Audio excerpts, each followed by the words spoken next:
الحمد لله. أشهد أن لا إله إلا الله وحده لا شريك له. புகழனைத்தும் அல்லாஹ்வுக்கே. அந்த அல்லாஹுவை தவிர வேறு தெய்வங்கள் இல்லை என்று நான் சாட்சியம் பகர்கின்றேன். நாம் வழிபடக்கூடிய அந்த அல்லாஹ் ஒருவராகவும் தனித்தவராகவும் இணைகள் அற்றவராகவும் ஏகோபித்த அதிகாரத்திற்கு உரிமை உள்ள ஒருவராகவும் இருக்கின்றார். அத்தகைய நம்முடைய மகத்தான இரட்சகரை இங்கே நாம் நினைவு கூறுவதற்காக, அவருடைய வார்த்தைகளில் இருந்து கற்றுக்கொள்வதற்காக இந்த வலைதள வகுப்பிலே நாம் அனைவரும் ஒன்று கூடி இருக்கின்றோம். மாஷா அல்லா, லா குவத்த இல்லா பில்லா, அல்ஹம்துலில்லாஹ்.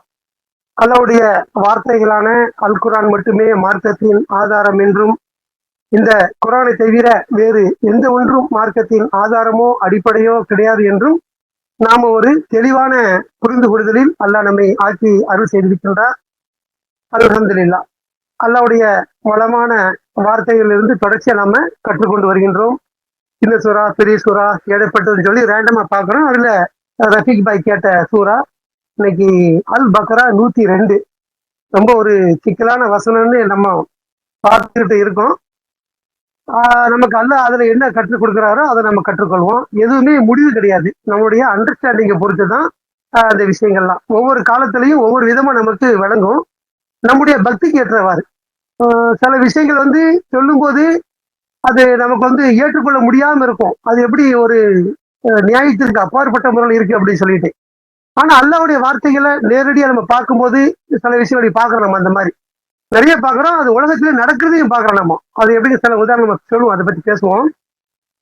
இங்க சாலமுடைய சாம்ராஜ்யத்து சம்பந்தப்பட்ட ஒரு விஷயம். அதுல சாத்தான்கள் கற்றுக் கொடுக்கக்கூடிய ஒரு மாந்திரிகம். இது இல்லாம அந்த பாபிலோன் நகரத்துல ஹாருத் மாருத் அப்படிங்கிற ஒரு மலக்கியல் மூலமாக கற்றுக் கொடுக்கப்பட்ட வேறொரு விஷயத்தையும் சொல்லப்படுது. மாந்திரிகம் வேறையா இருக்குது, அதுவும் வேறையா இருக்குது.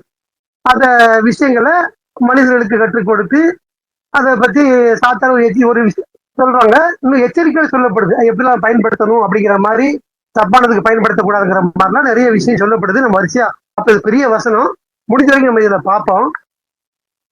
அதான் நம்ம சொன்ன விஷயம் அறிவுபூர்வமா நமக்கு இன்னொருத்தர் நமக்கு நம்ம மேல பொறாமப்படுறான், அது நம்ம மேல எப்படி எஃபெக்ட் ஆகும் அப்படிங்கிற நம்ம கேள்வி வச்சிருக்கோம். பொதுவா நம்ம அந்த மாதிரி கேள்வி இருக்கும். அவன் பொறாமப்பட்டா அவனுடைய தவறு, அது அவனுடைய தீங்கு தானே, அது நம்மளை எதுக்கு தாக்கணும் அப்படின்னு சொல்லி நம்ம நினைக்கிறோம். அது குர்ஆன்ல நம்ம நேரடியாவே அந்த வசனம் நாஸ்ல பாக்குறோம். அந்த விஷயங்கள்லாம் சின்ன சின்ன சூறாக்கள் நாஸ்ல பழக்கல அது எப்படி பாக்குறோம்னா, நம்ம அன்றாட நம்ம பிரார்த்தனை கூட பண்ணக்கூடியவங்களா இருக்கிறோம். அதாவது பொறாமைப்படக்கூடியவன் பொறாமைப்படும் போது ஏற்படக்கூடிய தீங்கை விட்டு நல்லா நமக்கு நேரடியா சொல்றார். பொறாமைப்படும் பொழுது ஒரு தீங்கு ஏற்படுங்கிறது தான் ஃபேக்ட். அவன் தப்பு பண்றான், அவன் பொறாமைப்படுறான், நம்ம சம்பந்தமே இல்லையா, நமக்கே அது ஆகுதுன்னா அது ஒரு விஷயம் நியதி இருக்குது. அது எப்படி நம்ம பார்க்கலாம்னா, குர்ஆன்ல அல்லாஹ் ஒரு வசனம் சொல்றாங்கல்ல, நான் உங்களை நினைவு கூறும் பொருட்டு நீங்கள் என்னை நினைவு கூற வேண்டும் சொல்ற. நம்ம அதை அல்லாஹ் நம்ம நினைவு கூறணும், நாம நினைவு கூற வேண்டும் கட்டளை இருக்குது நமக்கு. அப்போ நம்ம ஆசைப்படுறோம், அல்லாஹ் நம்ம நினைவு கூறணும் அப்படின்னு ஆசைப்படுறோம். அந்த மாதிரி இருக்கும் முழு பாதுகாப்புல நம்ம இருப்போம். அந்த அடிப்படையில் நம்ம ஆசைப்படுறோம். அப்ப நம்ம அல்லாஹ் அது ஒரு விஷயத்தை கற்றுக் கொடுக்குறாரு. நீங்களும் நினைச்சீங்கன்னா நான் உங்களை நினைப்பேன் அப்படி சொல்றாருல்ல, அது மாதிரி உலகத்துல நம்ம பாக்குறோம். எப்படி பாக்குறோம்னா, நம்ம யாரையாவது நம்ம நட்பு அல்லது உறவு ஏதோ ஒரு விஷயம் நம்ம அவங்கள நினைச்சுக்கிட்டு இருப்போம், ஒரு கற்பனை பண்ணிட்டு இருப்போம், அதை ஒரு மனசுல பேசிக்கிட்டு இருப்போம். அதே சமயத்துல அவங்கள்ட்ட நமக்கு ஒரு தொடர்பு வரும், ஒரு கான்டாக்ட் வரும், ஒரு போன் வரும், அல்ல நேர்லயே வருவாங்க. நம்ம பல நேரம் நம்ம வாழ்க்கையில பேசியிருப்போம், 100 ஆயுசுப்பா அப்படிம்போம். இப்பதான் அவங்க நினைச்சுக்கிட்டு இருந்தேன் அப்படின்னு நம்ம சொல்றோம் தெரியுமா. இதெல்லாம் என்ன அப்படின்னா, நம்ம அவங்களை நினைக்கும் போது அந்த எண்ண அலைகள் அவங்கள போய் ரீச் ஆகுது. எண்ணத்திற்கு சக்தி இருக்கு நம்ம சொல்றோம்ல, அதுதான் அது. நாம யாரும் நினைக்கிறோமோ அவங்க லோக்கல்ல இருந்தாங்கன்னா பாக்குற மாதிரி இருக்கும், அது நம்ம சந்திக்கிற மாதிரி இருக்கும். எல்லாமே அந்த எண்ணங்கள் அடிப்படையில் செயல் இருக்குது. சம்டைம் போன் கூட வரும் நம்மளுக்கு, அவங்க தான் நினைச்சிட்டு இருப்போம், அப்பதான் நம்ம போன் வரும், அப்ப சொல்லுவோம் இப்பதான் நினைச்சிட்டு இருந்தேன்னு சொல்லுவோம். சம்டைம் நான் உனக்கு போட நினைச்சு எனக்கு போட்டுட்டேன் அப்படி, இந்த மாதிரி நிறைய பேசியிருக்கோமா. எல்லார் வாழ்க்கையும் நடக்கும். உங்க மனசுல உள்ள பிரதிபலிப்பு தான் இது. எனக்குன்னு இல்லை, எல்லாருக்கும் இருக்கும். நம்ம பேசும்போது அதை கண்டறிஞ்சிருக்கிறோம். அதை வச்சு நான் சொல்றேன், அப்ப இது எப்படி நடக்குது? இது என்னை நான் உங்களை நினைவுறும் போட்டு நீங்க என்னை நினைவுற வேண்டும் ஒரு வார்த்தை வசனம் நல்லா சொல்றாரு. அப்ப அதனுடைய கான்செப்ட் இங்கே இருக்குது.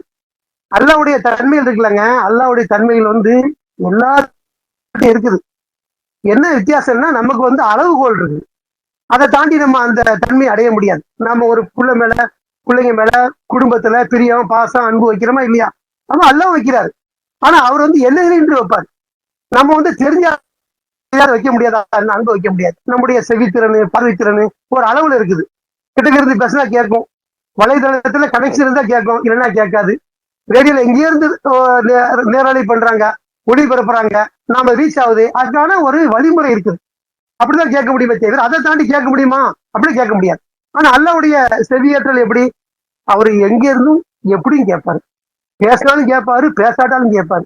நம்ம மனசுலயும் தெரியும், அடி மனசுலயும் தெரியும். எல்லாமே அறிஞ்சவர். அந்த வித்தியாசம் இருக்குதா இல்லையா? தன்மையில வித்தியாசம், பாடல வித்தியாசம், செவி வித்தியாசம். நம்ம லிமிட் தான் பார்க்க முடியும், லிமிட் தாண்டி பார்க்க முடியாது. இப்போ நம்ம பீச்சை பாக்குறோம்னா ஒரு 8 தூரத்துக்கு தண்ணி கிடக்கும், அதுக்கப்புறம் வானம் ஜாயிண்ட் ஆகிறது தெரியும் நம்மளுக்கு. இன்னும் போக போக மத்தது தெரியும். ஆனா கடவுளுக்கு அப்படி இல்லைல்ல. அவருடைய பார்வை எல்லாத்தையும் சூழ்ந்து இருக்குது. எதுவும் அவர் ஆனா ஏன்னா அவரு நம்மளை போன்றவர் இல்லை, நம்மளை படைச்சவர், பிரம்மாண்டமானவர். அதான் அந்த வித்தியாசம் இருக்கும். அது மாதிரி எல்லாருடைய தன்மையிலையும் வித்தியாசம் இருக்கிற மாதிரி இந்த நினைவலைகளை பத்தி சொல்லலாம்.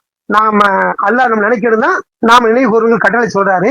அப்ப அவர் நினைக்கும் போது அவரும் நினைப்பாருங்கிற ஒரு கான்செப்ட் குரான்ல இருக்குது. அந்த அடிப்படையில நாம யாரையாவது நினைச்சோம்னா நினைக்கும் பொழுது என்ன நடக்குது? அவங்களை நம்ம ஒரு தொடர்புல பாக்குறோம், போன்லயோ நேர்லயோ ஏதோ ஒரு விஷயத்துல பாக்குறோம். அதே சில சமயத்துல கடன் தொல்லைகள் சில இருக்கும். இதெல்லாம் நாம அவாய்ட் பண்ணுவோம். எனக்கு ஒரு கடன் பிரச்சனை இருக்குதுன்னா அந்த கடன்கார பிரச்சனை நம்ம யாராவது பேச ஆரம்பிச்சா இதை விட இந்த பேசாத இந்த டாபிக் அப்படின்னு சொல்லி அது வந்து வெளியே வந்துருவோம். ஏன்னா நினைச்சிட்டு இருந்தோம்னா அவன் கால் பண்ணுவான் கடன்காரன். அந்த மாதிரிலாம் நம்ம அதை பாக்குறோம். அந்த விஷயத்தை இப்பதான் நினைச்சிட்டு இருந்தா கால் பண்ணா நம்ம அனுபவம் பட்டிருப்போம். அப்ப எண்ணங்களுக்கு சக்தி இருக்குது, அதை அல்ல நம்ம கற்றுக் கொடுக்குறேன். தெரியுது அவங்களுக்கு? அந்த அடிப்படையில இந்த இப்படி இருக்கிற மாதிரி தான் எண்ணங்களுக்கு சக்தி அந்த மாதிரி வேலை செய்யற மாதிரி தான் பொறாமைக்கும் அல்ல சக்தியை கொடுத்துருக்குறேன். ஒருத்தன் பொறாமைப்பட்டா அவருடைய பாதிப்பு கண்டிப்பா நடக்கும். அது நியாயமானு கேட்டீங்கன்னா அப்படி அல்ல அமைச்சிருக்கிறாரு. அதுதான் கற்றுக் கொடுத்துருக்கிறாரு. பிரார்த்தனை இருக்குது இல்ல, எதுக்கு அதை நியாயமானு நம்ம கேட்கணும். அதை ஏன் அதை அந்த சிஸ்டம் வச்சிருக்கிறாருன்னா அவர்கள் என்னை பிரார்த்திக்கும் பொருட்டுன்னு சொல்றாருல்ல. உனக்கு துன்பம் கஷ்டம் வரும்போது தானே பிரார்த்திப்பான். எதுக்கு சோதனை கொடுக்குறாரு? என்னை இறைஞ்சி பிரார்த்திக்கும் பொருட்டுன்னு சொல்றாரு. அப்போ ஒரு பொறாமையால ஒரு பாதிக்கப்படும் பொழுது நமக்கு அந்த சூறா இருக்குது. நம்ம அன்றாட அதை குரான் ஓதுற மாதிரி ஓதுறோம். பிரார்த்தனையின் போது நம்ம அதை அந்த 4 சூறா இப்பவும் இல்லை, ரசாத நம்ம கற்றுக் கொடுத்துருக்கிறாரு. ரசாத காலத்துக்கு முன்ன நம்ம வாப்பா அப்பா காலத்திலேருந்தே இருக்குது. அப்பவே பாக்குறோம். இன்னைக்கும் நம்பரியமா ஊர்கள்ல போனோம்னா பஜீர்லயும் அசர்லயும் அந்த 4 சூறாக்கள் ஓதப்படுது. அல்பாத்தியா சொல்லி அந்த அல்பாத்தியா கூட முடிக்கிறாங்க. அதை அது நம்ம இப்ப என்ன வருமோ அதே சிஸ்டம் அப்பவும் ஓதிட்டாங்க. என்ன அவங்க அது நம்ம வர மாதிரியே இக்லாஸ் சூரா 3 தடவை ஓதுவாங்க. குல்ஹுவல்லாஹ் வந்து 3 தடவை ஓதுவாங்க. நாஸ் ஓதுவாங்க, பலக் ஓதுவாங்க, அல்பாத்தியா ஓதுவாங்க. நம்ம நாஸ் பலக் 2 தடவை ஓதுறோம், மாத்தி மாத்தி ஓதுறோம். சரியா? அப்ப இது வந்து தொட்டு இருக்குது. இது என்ன இருக்குது? அல்லாஹ்வுடைய பாதுகாப்பு இருக்குது. கேட்கிறோம். பொறாமைப்படும் பொழுது ஏற்படக்கூடிய தீங்கை விட்டும் சொல்லி நம்ம சொல்றோம் இல்லையா? நான் விடியல் லட்சியத்தை பாதுகாப்பு தேடுகிறேன், அவருடைய படைப்புகளுக்கு இடையில் உள்ள ஒட்டின் தீங்கள் இருந்து நிறைய விஷயம் இருக்குது. படைப்பை ஏகப்பட்ட படைப்பினுடைய தொந்தரவுகள் துன்பங்கள் நமக்கு இருக்குது. ஒட்டு மொத்தமா ஒரு வார்த்தையில நமக்கு எல்லாம் சொல்லிடுவாரு. அது பாம்பு, பச்சி, பூச்சி எதா இருந்தாலும் சரியா பலவிதமான படைப்பு இருக்குது. எல்லா படைப்பிலும் நமக்கு என்ன இருக்குது? ஒரு வெயிலா இருந்தாலும் மழையா இருந்தாலும் தீங்கு இருக்கும். ஒத்த வார்த்தையில நமக்கு அதுக்கு பாதுகாப்புக்கு கற்றுக் கொடுத்துக்கிறாரு. இரவின் தீங்கில் இருந்து அப்படிங்கிறாரு. இரவின் தீங்கில் அப்புறம் இடையூறு செயல்கள் தீங்குன்றாரு. அது கடைசியா முடிக்கும் போது சொல்றாரு, பொறாமைக்காரர்களின் தீங்கில் இருந்து அவர் பொறாமைப்படும் போது அப்படின்னு சொல்றாரு. பொறாமைப்படும்போது ஒரு தீங்கு இருக்குங்கிறது அல்ல குரான்ல நேரடியா சொல்றாரு. ஆனா நமக்கு அது ஏற்றுக்கொள்ள மனம் இல்லை. அது எப்படி? இது அவன் பொறாம அவனுடைய தவறான இது. இப்போ நம்ம ஒரு வாகனத்துல பிரயாணிக்கிறோம், நம்ம ஒழுங்காத்தான் போறோம், அவன் ஒழுங்கா வராத நம்ம இடிச்சு நமக்கு விபத்தை உண்டாக்கிட்டு அவன் தப்பிச்சு போயிடுறான்ல. எப்படி நடக்குது? அது நமக்கு ஏதாவது சம்பந்தம் இருக்குதா? நம்ம ஏதாவது தப்பு பண்ணியிருக்கிறோமா? நம்ம வாகனத்தை வந்து விதிமுறை மாறி போனோமா? நாம நம்முடைய பாதையில கரெக்டா போயிருக்கிறோம். ஆனா அவன் விதிமுறை மாறி வந்தா நம்ம தட்டிட்டு போயிடுறான், நம்மளை பாதிப்பு உள்ளாக்குறான், விபத்துக்கு உள்ளாக்குறான், மரணம் ஏற்படுது, அல்லது வந்து விபத்து ஏற்படுது, கடும் துன்பம் ஏற்படுது. அப்ப எப்படி ஏற்படுச்சது? இந்த மாதிரி ஒரு செயல் சேர்ந்தா இந்த மாதிரி ஒரு வினை உண்டு அப்படிங்கிற ஒரு நியதி இருக்குது. இதுக்கெல்லாம் தான் நாம என்ன செய்யணும்? அல்லாட்ட பாதுகாப்பு கட்டிட்டே இருக்கணும். இது நாம தப்பு செய்யலாம் மட்டும் இருந்தா மட்டும் காணாது. நாம அல்லாட்ட பிரார்த்தித்து கொண்டே இருக்க வேண்டும்ங்கிற சிஸ்டம் இருக்குது. அதை நம்ம செயல்படுத்தி கொண்டே இருந்தா தான் இதிலிருந்து தப்பிக்க முடியும். விளங்குது அவங்களுக்கு சொல்றது? அப்போ வந்து இந்த மாதிரியான சில உதாரணங்கள் இப்படி வந்து அவன் நம்ம தப்பு பண்ணாலும் நமக்கு ஏற்படுது. அதே மாதிரி இந்த பொறாமைப்படுறது, இந்த நம்மளை எடிசி ஆடுவா, நம்மளை பத்தி தப்பா பேசுவோம், பரப்பிய பாடுவான். இப்ப பேசிக்காங்களே, இப்ப குரான் மட்டும் மார்க்கம் சொல்லக்கூடியவன இது மாதிரி பேசி அவனை எரிசி நம்மகிட்ட பேசவே விட மாட்டாங்க. நம்மகிட்ட இவங்களா இப்படிப்பட்டவங்க அப்படின்னு நம்ம தூரமா வச்சிருப்பாங்க. இது எப்படி? இது பொறாமையின் மூலமாக செய்யக்கூடிய ஒரு பரப்புரை. நம்ம அப்படிதான் நினைக்கிறோம். பொறாமைன்னா என்ன? பொறாமை என்ன செய்யும்? நம்ம பொறாமை ஏதாவது பரப்புவோம் நம்மள அவன். இதன் மூலமா பாதிப்பு ஏற்படும். ஏன்னா நேர்ல கேட்க மாட்டான். ஒருத்தனை போய் தவறா பேசப்பட்டா அவன் தான் விசாரிக்கிறாங்க.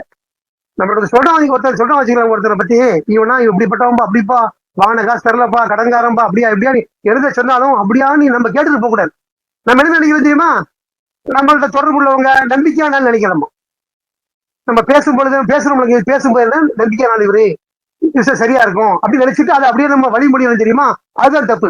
எவ்வளவு நம்பிக்கையான ஆளா இருந்தாலும் நாம என்ன செய்யணும்? களத்துல இறங்கணும். ஒருத்தனை பத்தி நம்மள குறை சொல்ல வந்தான்னா வெயிட் பண்ணி நான் இப்ப அவன்கிட்ட கேட்கறேன். இந்த மாதிரி சொல்றல இதெல்லாம் உண்மையா போய் அவன்கிட்ட கேட்குவோம் அப்படின்னு சொன்னாதான் இந்த மாதிரி பரப்புரை குறையும். அதாவது எவ்வளவு மேடை போட்டு பேசினா கூட இந்த கோல் மூட்டுறது, இந்த புறம் பேசுறது நிப்பாட்ட முடியாது. எப்படி நிப்பாட்டலாம் அப்படின்னு கேட்டாக்கா, ஒருத்தனை பத்தி சொல்லப்படும் போது ஸ்டாப் பண்ணி வச்சுட்டு இரு நான் அவனுக்கு போன் பண்றேன், இரு கேட்கறேன்னு சொல்லுங்க, ஆட்டோமேட்டிக் ஆஃப் ஆயிடுவான். இந்த பொய்யை கொண்டு தெரியுமா? அந்த அவன் உண்மையா இருந்தா அவன்கிட்ட பேசிடலாமாங்க. உண்மையை பேசுறதா இருந்தா அவன்கிட்ட பேசிடலாம். ஏன் அவன்கிட்ட நம்மகிட்ட சொல்றான்? அவன்கிட்ட பேச முடியாது, நம்மகிட்ட சொல்லுவான். அப்ப இது அவன்கிட்ட கேட்கறான்னா இவன் ஆஃப் ஆயிடுவான். அப்ப இப்படித்தான் அந்த விஷயங்களை நம்ம முறியடிக்க முடியுமே தவிர மேடை போட்டு பேசி அது அதுல பிரச்சாரத்தின் மூலமா செய்யறது ரொம்ப கஷ்டமா இருக்கும்.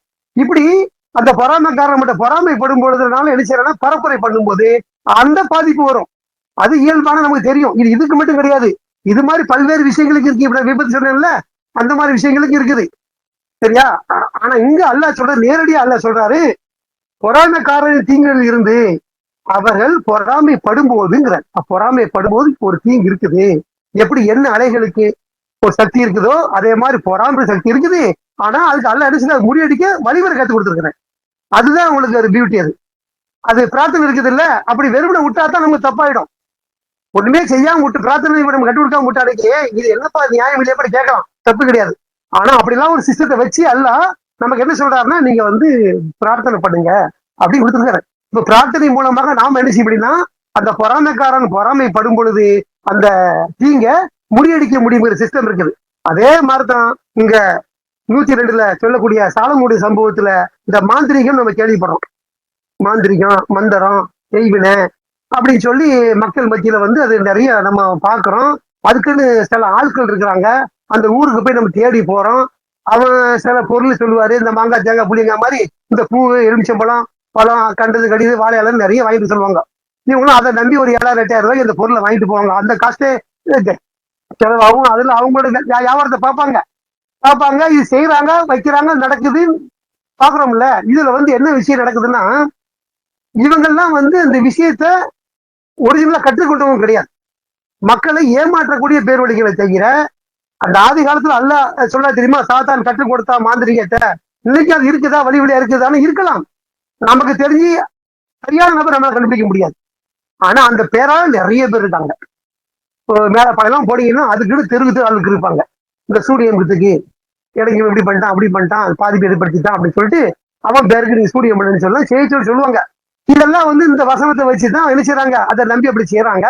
ஆனா அல்லாஹ் அதுக்கு தீர்வு சொல்லும் பொழுது அல்லாஹ் நார்மலா தான் அந்த தீங்கு நடக்குமே தவிர அவரு நாடெல்லாம் எதுவும் நடக்காதுங்கிற ஒரு ரிசல்ட்டை சொல்றாரு. இது எந்த அளவுக்கு வருதுங்கிறத நம்ம பார்ப்போம் இன்ஷா அல்லாஹ். நான் சொன்ன விஷயம் ஓரளவுக்கு நீங்க கிரகிச்சிருப்பீங்க. இது கிரகிச்சதுக்கு அப்புறம் நீங்க இதை படிச்சீங்கன்னா ஒரு அண்டர்ஸ்டாண்டிங் ஆகும். அதுக்காக தான் நான் அந்த விஷயத்த உங்களுக்கு முழுமையா சொல்றேன். தெரியுதா உங்களுக்கு? ஏன்னா நிறைய பேருக்கு நான் சொன்னல முதல்ல நம்ம தப்பு செய்யாமலே பாதிப்பு ஏற்படுமா அந்த கேள்வி இருக்கும். ஆனா அது குரான் நேரடியா வார்த்தை பார்க்கலாம். நம்ம எல்லா விஷயத்தையும் நம்ம அனுபவத்தால தெரிஞ்சுக்கிட முடியாது.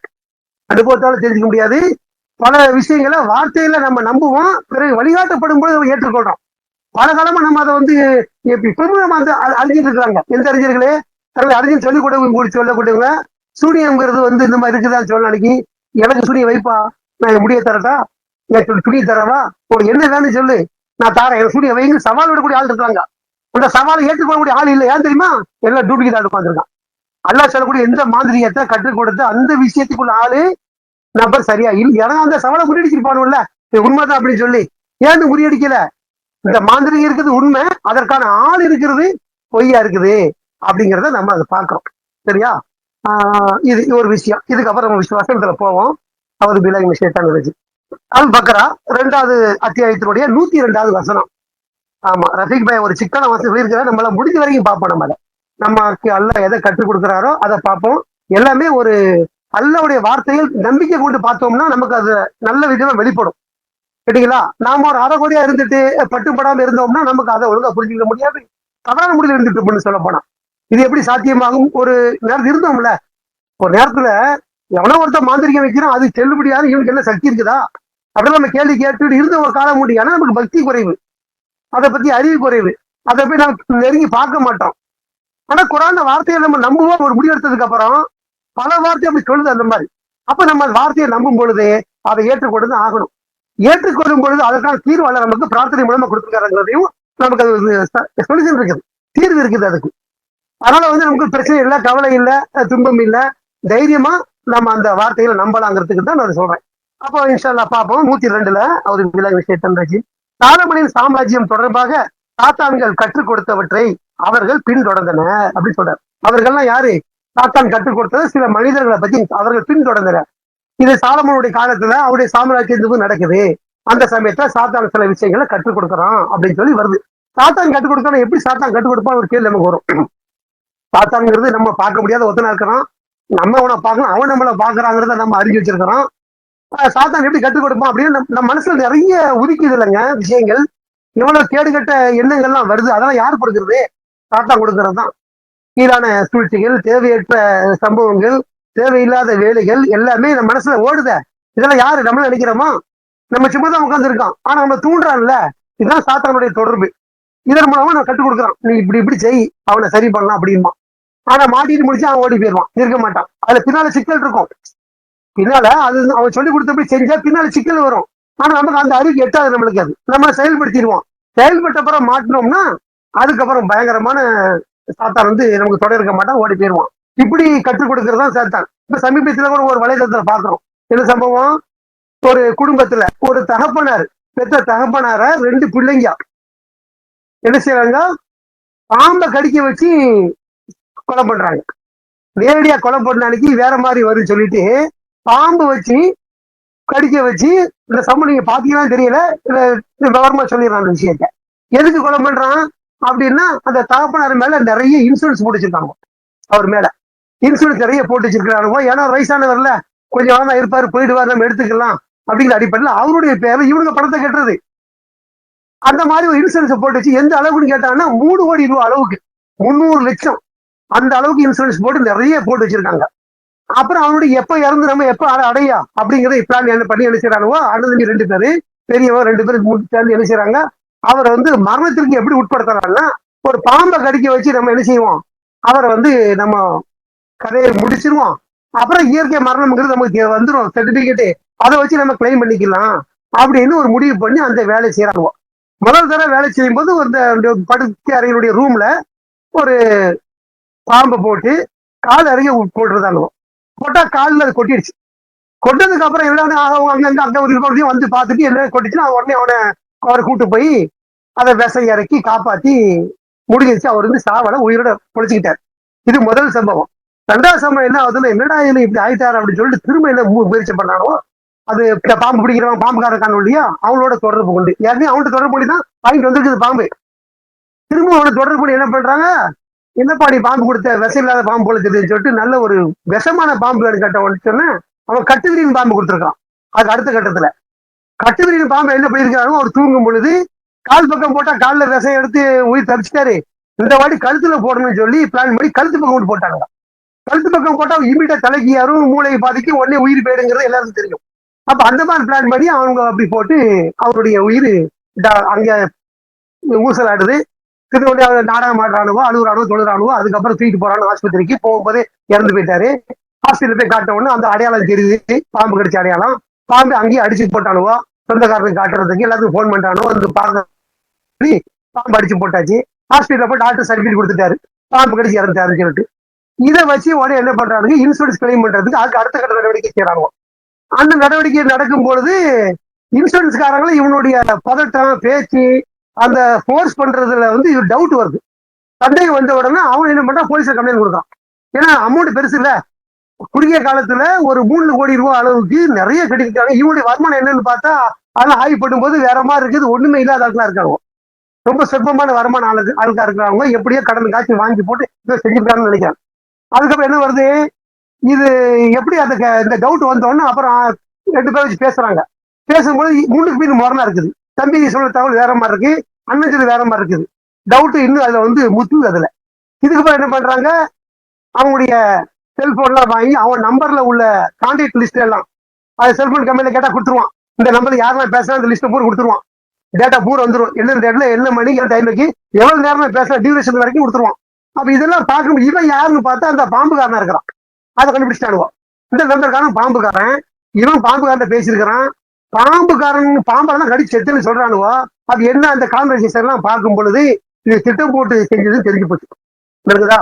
அப்போ இந்த இது மாதிரி இது எதுக்கு இது சொல்ல வந்த விஷயத்த தாத்தான் எப்படி நம்ம செய்வான் அப்படிங்கிறது சொல்லதான் நமக்கு. அதாவது நம்ம இவர் செத்தா பணம் கிடைக்கிறது வரைக்கும் தான் அந்த மேல் யோசனை தெரியும். இதுக்கப்புறம் வெவ்வேறு விஷயம் இருக்குதுங்கிறது அவனுக்கு தெரியல பாருங்க. வேற யாருக்கு கூட தெரியாது. நம்மளே அதை பார்த்தா தான் அதை எதை வச்சு கண்டுபிடிச்சா அப்படின்னாக்க எல்லாமே கால் விஷயம். அவன் போன்ல தேவையில்லை, அவன் போனே உடச்சி எரிச்சு போட்டதாலும் கூட நெட்வொர்க்ல கிடைக்கும். இவன் நம்பர் யாருன்னா பேசினான்னா எடுத்துருவோம். இந்த காலத்தை பொறுத்த வரைக்கும் கேமரா எல்லாம் தப்பே செய்ய முடியாது. அல்ல வந்து ரொம்ப ஃபில்டர் பண்றாரு, தப்பு செய்யற வழி எல்லாம் அடைக்கிறாரு. இப்ப மேலோகி இருக்கிறது என்னன்னா கடவுள் மட்டும் அப்படிங்கிறது ஏற்றுக்கொள்றதுதான். பாவம் புண்ணியம்லாம் அதுக்கு பின்னால போயிடுச்சுப்பா. பழைய காலம் மாதிரி மறைஞ்ச காலம் கிடையாது. இப்போ எதையும் நம்ம செய்ய முடியாது. எல்லாம் பக்கம் கேமரா இருக்கும், நம்ம தப்பு செய்ய முடியாது. சில சமயங்கள் என்ன பண்ணுவானோ அவனை மறந்து செய்யக்கூடிய காரியங்கள் தான் அந்த சில திருட்டு வேலைகள் நடக்குது. ஆனா எங்க போனாலும் சரி, ஒரு இன்னொருத்தர் பாதிப்பு ஏற்படுத்துறதுக்கு நம்ம கடவுள் அவன் தரலன்னா வண்டியை தூக்கிட்டு வருது, அதை டேமேஜ் பண்றது, இந்த மாதிரி செஞ்சோம்னா எல்லாமே கேமரா தெரிஞ்சிடும். அந்த மாதிரிலாம் இருக்குது. அது மாதிரி காலங்கள் இப்ப உள்ள காலம் என்னன்னா கடவுள் மட்டும்ங்கிறத யாரும் ஏற்றுக்கொள்ளல. இதான் அந்த இதுக்கு நெருக்கி எல்லாம் கொண்டு வராரு. அந்த அடிப்படையில அவன் நெட்வொர்க்கால உள்ள எல்லா விஷயத்தையும் கொடுத்ததுக்கு அப்புறம் அதை கான்சன்ட்ரேஷன் எவ்வளவு நேரம், அதுக்கப்புறம் பார்த்தா ஜிபே பார்த்தா ஜிபேல ஏகப்பட்ட பணம் பரிமாற்றம் நடந்திருக்கு. யாருக்கு? அந்த பாம்புக்காரனுக்கும் இவங்களுக்கு நடந்திருக்கு.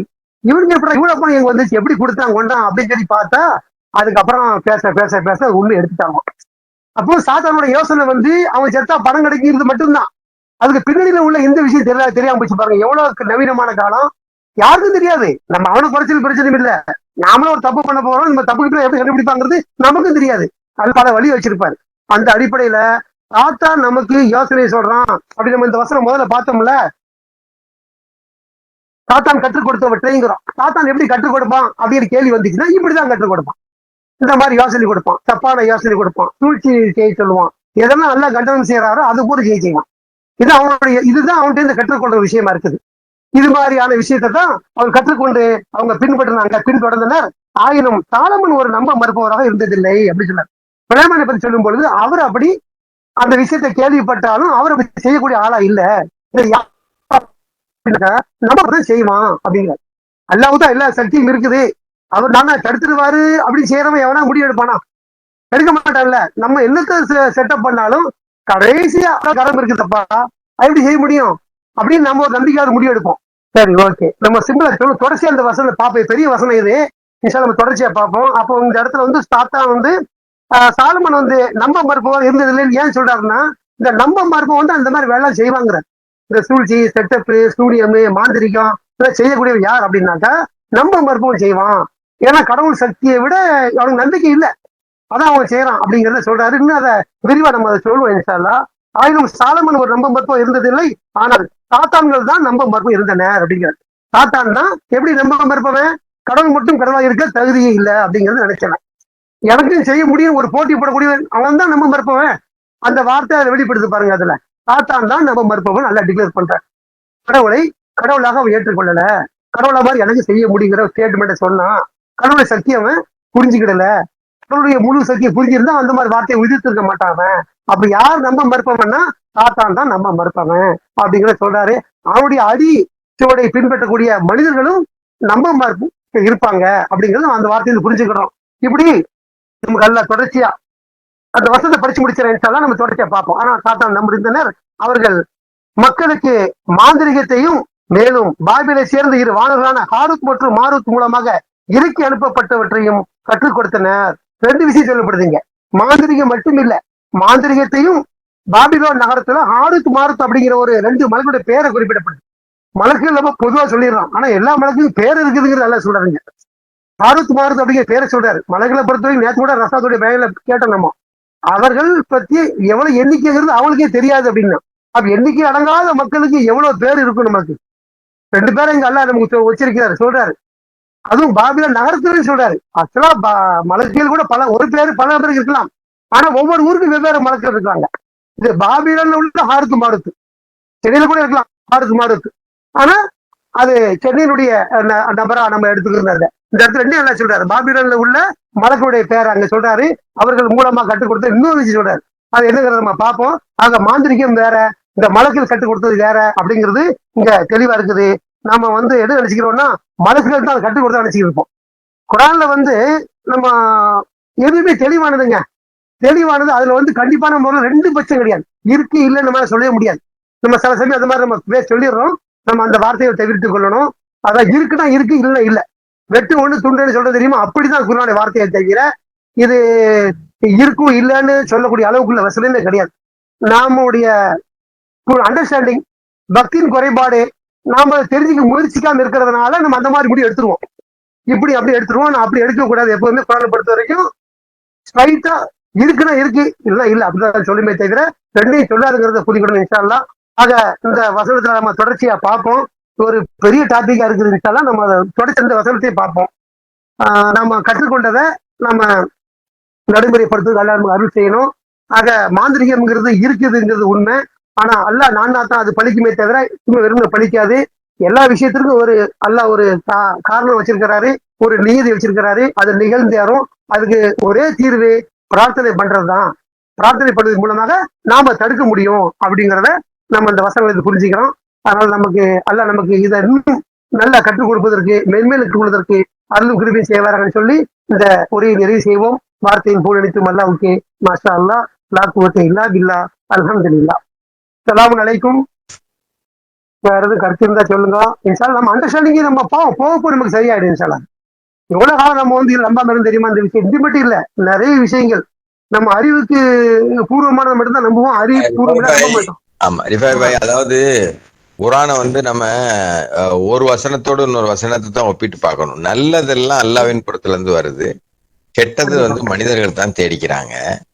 மாந்திரிகம் உண்மையாக இருந்தாலும் நல்லா புரிஞ்சுங்க, அதுல ஏதோ ஒண்ணு ஒரு அதாவது கணவன் மனைவி கிட்ட ஒரு சின்ன பிரச்சனை ஏற்படுத்த முடியும்னு அல்லாஹ் ஒரு சின்ன இதை மட்டும் சொன்னாலும், அந்த நன்மையா இருந்துச்சுன்னா அது அல்லாஹ்ட்ட தான் வருது. அதுல இருந்து நம்ம விலகிட்டோம் அப்படின்னு. ஆனா கெட்டது, அதை நம்ம நம்பணும், அதுக்கு பின்னாடி போனோம், அதனால விளைவு ஏற்படுதுன்னா அது நம்மளாலதான் வந்துச்சு. நீங்க அதைத்தான் பக்தியின் குறைபாடுன்னு சொல்லிட்டீங்க. அதனால கவர் டு கவர் இன்னும் நிறைய விஷயங்களை இதோட சேர்த்து பார்க்கணும். அதாவது ஆமா, எண்ணங்கள்னால ஏற்படக்கூடிய, எண்ணத்துல ஏற்படக்கூடிய அந்த சைத்தான் அந்த கடைசி சூறாக்களை சொல்லித்தரல, அந்த விஸ்பரிங், அந்த ஒரு ஒரு ஒரு ஒரு அது என்னது, ஒரு மன இத விஸ்பரிங் தமிழ் என்னது, அது அந்த மாதிரி சில விஷயங்கள் எதுக்குமே நம்ம ஆட்படாம இருந்தா நமக்கு எதுவுமே வராது, கெட்டது எதுவுமே வராது. நிறைய விஷயம். அலைக்கும் சலாம். சொல்லுங்க. கிசுகிசுக்கிறது பாய். அதான் கிசுகிசுக்கிறது, அதை நம்புறது, நம்மளை பத்தி மத்தவங்க என்ன நினைக்கிறாங்க, என்ன பேசுறாங்கிறதுல அக்கறை காட்டுறது, இப்படி பல விஷயங்களே உள்ளடக்கித்தான் இந்த வசனத்தை நம்ம புரியணும் அப்படின்னு சொல்ல வரேன். இன்ஷா அல்லாஹ் இன்னும் நிறைய இருக்கு. ஆனா நல்ல ரஃபீக் பாய், ரொம்ப தேங்க்ஸ் பாய், நிறைய பேசுறதுக்கான வாய்ப்பை ஏற்படுத்தி கொடுத்துருக்கீங்க இத. ஆமா, ஏன்னா பல விஷயங்களை கருத்துல வச்சுக்கிட்டு தான் இந்த விஷயத்துக்கு நம்ம பொருள் எடுக்க முடியும். அதை ரிஃபை பாய் நிறைய விஷயத்த சொல்லியிருக்காரு, இன்னும் நிறைய சொல்லுவாரு. ஆமா ஆமா ஆமா, அல்ஹம்துலில்லாஹ் அல்ஹம்துலில்லாஹ், மாஷா அல்லாஹ். பிஸ்மில்லாஹிர் ரஹ்மானிர் ரஹீம், அல்ஹம்துலில்லாஹி ரப்பில் ஆலமீன், அர்ரஹ்மானிர் ரஹீம், மாலிகி யௌமித்தீன். எல்லாம் வல்லவராகி எங்கள் அல்லாஹ்வே, எங்களுடைய பாவங்களை மன்னித்து எங்களை நேரான பாதையை செலுத்தி எங்களுடைய ஆன்மாக்களை பலப்படுத்தி எங்களுக்கு இன்மையிலும் மறுமையிலும் நன்மையானவற்றை வழங்கி நரக வேதனை விட்டும் காப்பீராக. ரட்சகரே, மிக்க அருளாளரே, மிக்க கருணையாளரே, துதிப்பிற்குரியவரே, காட்சியாளரே, உண்மையாளரே, ஆதரவு அளிப்பவரே, சக்தியானவரே, ஒப்பிட முடியாத எங்களின் ஒரே ரட்சகரே, எஜமானரே, ஒருவரே, புகழுக்குரியவரே, அரசரே, அதிபதியே, புனிதமானவரே, அமைதி நிறைந்தவரே, மிகவும் உண்மையாளரே, காப்பவரே, ஜீவித்திருப்பவரே, நிலைத்திருப்பவரே, மன்னிப்பவரே, எங்கள் ரட்சகரே, இப்போது நீர் எங்களை வழி நடத்தி விட்டதால் எங்களுடைய இதயங்களை தடுமாற விட்டு விடாதீர். உம்முடைய கருணை எங்கள் மீது பொழிவீராக. நீர்தான் வல்லலாக இருக்கின்றீர். எங்கள் ரட்சகரே, நாங்கள் நம்பிக்கை கொண்டுள்ளோம். எனவே எங்களுடைய பாவங்களை எங்களுக்கு மன்னிப்பீராக. மேலும் நரக நெருப்பின் வேதனை விட்டும் எங்களை தவிர்த்து விடுவீராக. எங்களுக்காக வருந்தோருக்கு எங்களுக்கு மிகவும் தாமதமாகிவிடும் முறை பாவங்கள் செய்து கொண்டிருப்பதிலிருந்தும் எங்களை பாதுகாப்பீராக. எங்களை பிழை பொறுப்பீராக. மேலும் எங்களை மன்னிப்பீராக. எங்கள் மீது கருணை கொள்வீராக. நீரே எங்கள் ரட்சகரும் அதிபதியுமாக இருக்கின்றீர். நம்ப மறுக்கின்ற மக்களின் மீது எங்களுக்கு வெற்றியை தந்தல்வீராக. எங்கள் ரட்சகரே, நாங்கள் நம்பிக்கை கொண்டோம், ஆகையால் சாட்சியாளர்கள் எங்களையும் கணக்கிடுவீராக. எங்கள் ரட்சகரே, எங்கள் ஆத்மாக்களுக்கு நாங்கள் அநீதமிழைத்துக் கொண்டோம், நீர் எங்களை மன்னித்து எங்கள் மீது கருணை கொண்டாலே இன்றி நாங்கள் நஷ்டவாளிகளாகவே இருப்போம். எங்கள் ரட்சகரே, எங்களுக்கு உறுதிப்பாட்டினை அளிப்பீராக, மேலும் எங்களை சரணானவர்களாக மரணிக்க வைப்பீராக. நாங்கள் உம்மீது பொறுப்பேற்படுத்துகின்றோம். எங்கள் ரட்சகரே, அடக்குமுறை செய்யும் இம்மக்களின் வன்கொடுமையில் இருந்து எங்களை காப்பீராக. நம்ப மறுக்கும் மக்களிடமிருந்து உங்களுடைய கருணையால் எங்களை விடுதலை செய்வீராக. எங்கள் ரட்சகரே, உமது கருணையை எங்கள் மேல் பொழிவீராக. மேலும் எங்களுடைய காரியங்களை உங்களுடைய வழிகாட்டலை கொண்டு ஆசீர்வதிப்பீராக. எங்கள் ரட்சகரே, நாங்கள் நம்பிக்கை கொண்டோம், எனவே எங்களை மன்னிப்பீராக. மேலும் எங்கள் மீது கருணையை பொழிந்திடுவீராக. கருணையாளர்கள் அனைவரிலும் நீரே நிக்க கருணையாளர். எங்கள் ரட்சகரே, நரகத்தின் வேதனிலிருந்து எங்களை காப்பீராக. அதன் தண்டனையோ படு பயங்கரமானதாகும். எங்கள் ரட்சகரே, எங்களுடைய வாழ்க்கை துணைகளும் பிள்ளைகளும் எங்களுடைய இன்பத்திற்கானது ஒரு மூலாதாரமாக இருக்க செய்வீராக. மேலும் நன்னறியாளர்களின் முன்னணிகளை வைப்பீராக. எங்கள் ரட்சகரே, ரப்பனா இன்னனா ஆமன்னா ஃபக்ஃபிர் லனா துனூபனா வகீனா அதாபன்னார். ரப்பனா ஃபக்ஃபிர் லனா துனூபனா வகஃபிர் லனா சய்யிஆத்தினா வதவஃபனா மஅல் அப்ரார். ربنا وارحمنا وانت خير الراحمين. ربنا وارزقنا وانت خير الرازقين. ربنا لا تجعلنا مع القوم الظالمين. ربي اعوذ بك من همزات الشياطين واعوذ بك ربي ان يحضرون. ربنا تقبل منا انك انت السميع العليم. الفاتحه. بسم الله الرحمن الرحيم. الحمد لله رب العالمين الرحمن الرحيم مالك يوم الدين. اياك نعبد واياك نستعين. اهدنا الصراط المستقيم صراط الذين انعمت عليهم غير المغضوب عليهم ولا الضالين. ما شاء الله لا قوة إلا بالله. الحمد لله. السلام عليكم